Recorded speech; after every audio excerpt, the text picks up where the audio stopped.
How you guys doing today? It's Anthony Gangi, host of Tier Talk, and I want to discuss officer suicide. This is a very complex topic. Happens. It's real. And it's a little controversial for us because we all have our ways we process that, and we all have our beliefs in regards to suicide. So I just want to talk a little bit about the ripple effect, the aftermath, and what we can do to kind of alleviate some of the tension that occurs after one of our own has taken their life. I shall stand by for our sponsors, and I'll be right back.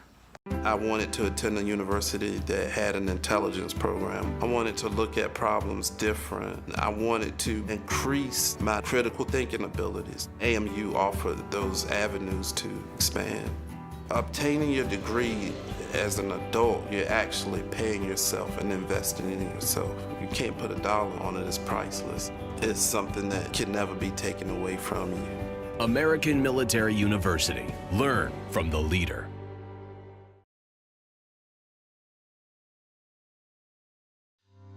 Being a corrections officer takes its toll on even the strongest individuals.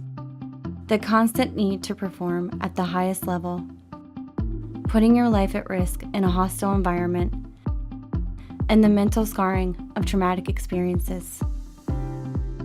31% of corrections officers show symptoms of PTSD, and 66% of people with PTSD also suffer with a substance abuse problem. The Transformations First Responders program is specially designed to help veterans and officers heal from the grips of addiction and PTSD in a comfortable, supportive, and serene setting. You are not alone. If you have questions about the services we offer, give us a call at 866-762-8454 to get more information on this affordable and life-changing program. Thank you guys for listening to our sponsors. The show is Tier Talk. Please, guys, the show is dedicated to frontline professionals that work in the shadows of justice. Show's for you. So if you guys like the show, interact, engage, like, subscribe, and if you subscribe, hit that bell so you get notified each time we post up a video. Suicide's a very controversial topic because it leaves us with many questions, kind of like the ripple effect, if you will. So an officer or a civilian staff member takes their life, we're left with a lot of questions, and we got to wonder, basically how we answer those questions, how we process the information. Right? You understand? So if some people have questions in regards to the person's final act and them seeing it as being cowardly or selfish, well, they're going to process the information one way. Some people may look at it and say, well, I'm at fault. What did I say when I last spoke to him? Were there any hints that this individual was going to take their life? Did I miss something? And they're going to put themselves to blame, which is the wrong way to process it. I mean, they should actually take into account that maybe your interaction left them alive for at least that moment. Maybe you were that sense of positivity that they needed. But either way, how we answer those questions is going to be how we process the information. Now, working in a field like corrections, like law enforcement, we're told not to be vulnerable.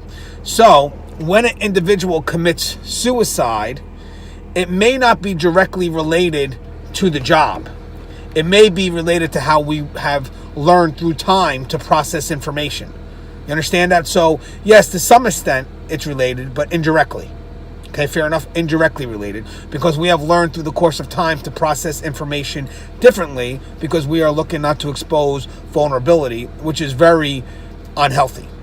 Because when you finally do explode, you have so many things compacted down that there's really no way to address it because they're just multiple issues compacted on top of each other and just smushed down until you can't take it no more.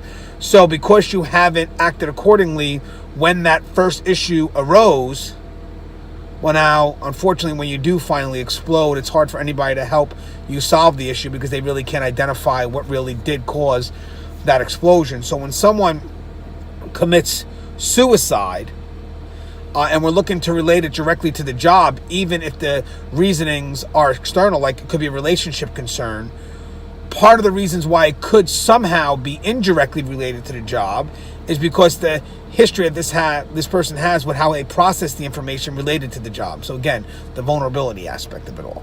Now, I used to be part of a critical incident stress management team, which I think is great. I love peer-to-peer support, and I see Trump is now pushing it for police officers. I hope that he would do the same for corrections. I mean, we have stressors too, and in our cases, we can't escape those stressors. We have to work in that same environment. So the peer-to-peer support is great because it knocks down those walls that we automatically have put up. Like the wall of resistance, based on myths, by the way. Not true. Like, if we show that we're vulnerable, the job's not going to want us to... They're going to come after us. They're not going to want us to work there, and that's not the case. Trust me, guys. If we have a concern, the job's going to want to know that we process it correctly, because the last thing they want is somebody mentally unstable working with inmates. So you want to alleviate that tension. So it's good for us to have those peer-to-peer support teams, because then they go ahead and alleviate that myth. And the most important myth about putting that wall up, why people put that wall up, is because you don't know what it's like to be me. So we eliminate that by having a peer-to-peer support team, people that understand their perspective because they've walked it, right? So how a peer-to-peer support team works is they go out to facilities that have been affected by a critical incident. So in this case, a critical incident would be a suicide. But again, critical incident could be riot, could be a death of an officer who was murdered, she was murdered, whatever the case may be. But it's a critical incident as determined by the facility, but also can be determined subjectively by the individual who may be dealing with a concern, like the death of an inmate. That could take somebody's toll. So because it's job related, we should send somebody out there to talk to the individuals that could be affected by the death of an inmate. It may not be an automatic response. I think it should be. But again, that could be left up to the person who's in charge of the facility. When the team gets there, you can't sit passively and expect people to come to you. It doesn't work that way, because again, you're expecting people, first off, to know the team exists. A lot of people don't know the team exists. But second thing is to admit they're vulnerable and then come to you.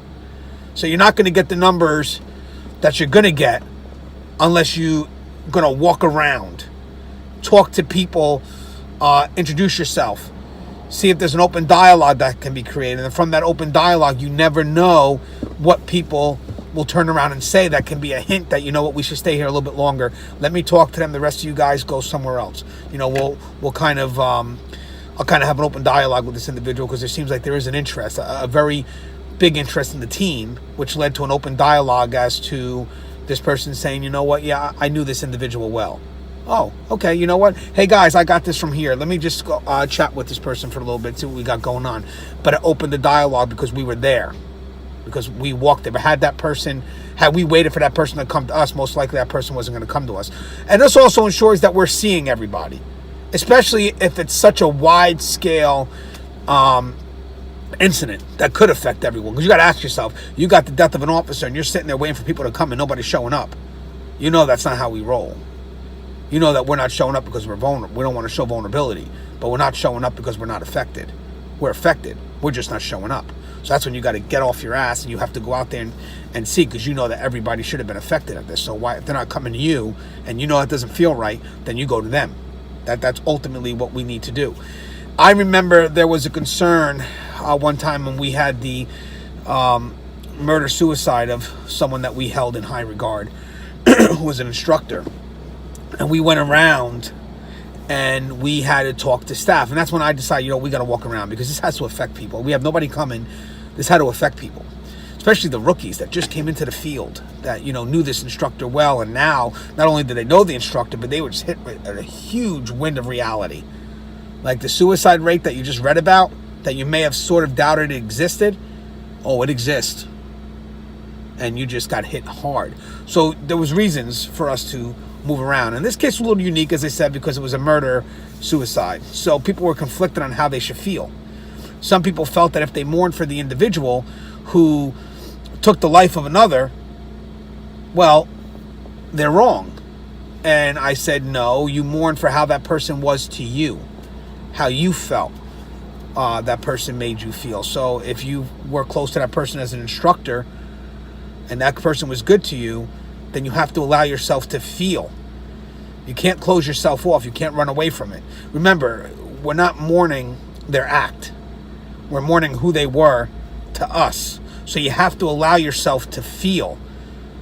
If you don't allow yourself to feel, you're going to close yourself off, and it's not healthy. It's not healthy. We're talking about human life. So basically, when it comes to suicide, there's an aftermath. There's the ripple effect that affects staff. And then we have to make an effort to put things back together. That is where it becomes hard, because how people process it is totally different. That's why you have to talk to each individual that would be affected by the loss and then see what's the best route for them to take. Because sometimes it could be immediate. Me and you can have this conversation and we're able to handle it. Or sometimes with peer-to-peer support, we're able to forward you to someone who's in a better position to handle your concerns. And again, we've eliminated the myths, so you should trust the person that you're talking to because, again, they're you. They've walked in your shoes. They know what it's about. And now they're forwarding you out to help because they feel that you need it. And again, the agency should support that because you want to make sure that you have a mentally healthy staff. Because if you don't, you got a facility that's going to be in some serious trouble. Suicide for us has grown. Most of it deals with how we process the information, what we allow ourselves to process. So I think that there should be a lot more training in allowing people to understand how to process the issues as they come. Don't sit there and let them collect. Deal with them in the moment. Allow yourself to deal with them in the moment. You know, because at the end of the day, we always say the end result was this, but that means if there's an end result, there was a beginning. We got to get to that beginning. We have to identify what those concerns are before it gets to that end result, because we need to prevent, not just react. We need to prevent. Because believe it or not, the peer-to-peer support team is kind of both a reaction and a preventive measure. We're reacting to the death, but preventing it from hopefully having someone else who may be affected by it do the same thing. So it's both a reactive and preventive measure. And in the long run, how we learn to process that information can carry a lot of weight. So even with that team going around, if someone may not be affected by it, they can still learn a little bit about how to process the information that's coming their way. Process it accordingly. You know, I'm going to end on this. One of the myths is you leave your job at work and you leave your home life at home. And I agree with half of that. Home life, home. I agree with that. But leaving the job at work, I disagree, and I'll tell you why.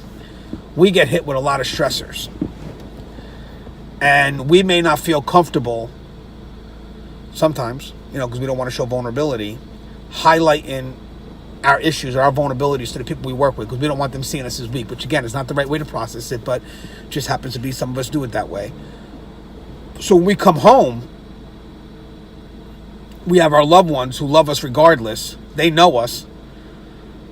We need to be able to vent to them and tell them how we feel, because they know us. They know how best to help us.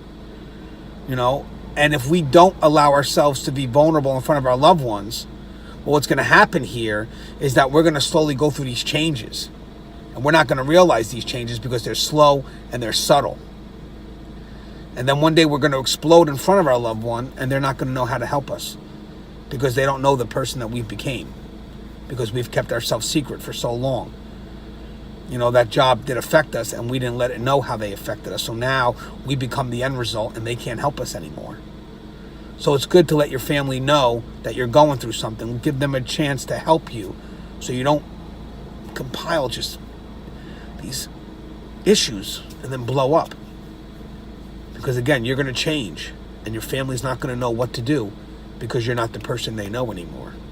So again, just a good topic we had, great discussion, and as always, love you guys, stay safe, and please guys, if you feel that something is wrong, you're not alone.